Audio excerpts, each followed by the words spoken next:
કેન્દ્રની મોદી સરકારે 11 વર્ષનો કાર્યકાળ પૂર્ણ કરતા સેવા સુશાસન ગરીબ કલ્યાણના 11 વર્ષ અંતર્ગત સરકારશ્રી દ્વારા કરાયેલ વિવિધ વિકાસ કામો અંગેની વિસ્તૃત માહિતી યોજાયેલ પત્રકાર પરિષદ વેળા કેન્દ્રીય મંત્રી નીમુબેન બાંભણિયાએ આપી હતી.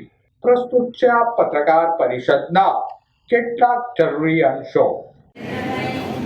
મોદી સાહેબના નેતૃત્વમાં સેવા સુશાસન અને ગરીબ કલ્યાણના 11 સફળ વર્ષ પૂર્ણ થયા છે.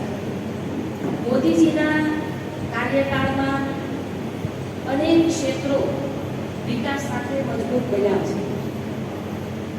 મોદીજીના નેતૃત્વમાં સંકલ્પોની સિદ્ધિ અને દેશને આત્મનિર્ભર બનાવ્યો છે.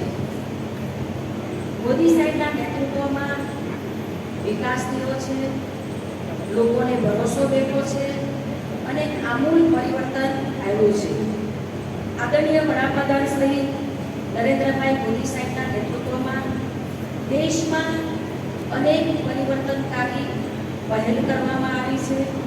મોદી સરકાર જન કલ્યાણના મંત્ર સાથે સતત કામ કરી રહી છે. 2014 પહેલા ભારત દુનિયાની અસ્થિર ઇકોનોમી ગણાતું હતું. આજે ભારત વિશ્વની સૌથી મોટી ચોથી અર્થવ્યવસ્થા બનવા તરફ અગ્રેસર છે. મોદી સરકારે કઠિન સમયમાં પણ દેશના અર્થતંત્રને મજબૂત કર્યું છે. 2014 પહેલા આપણે ઇમ્પોર્ટ ઉપર આધારિત હતા. આજે મોદી સાહેબના સંકલ્પ મુજબ ભારત સોયથી માંડીને સંરક્ષણ ક્ષેત્રે આત્મનિર્ભર બની રહ્યું છે. મેક ઇન ઇન્ડિયાની તાકાતથી આજે ભારત અનેક ચીજવસ્તુઓ એક્સપોર્ટ કરી રહી છે.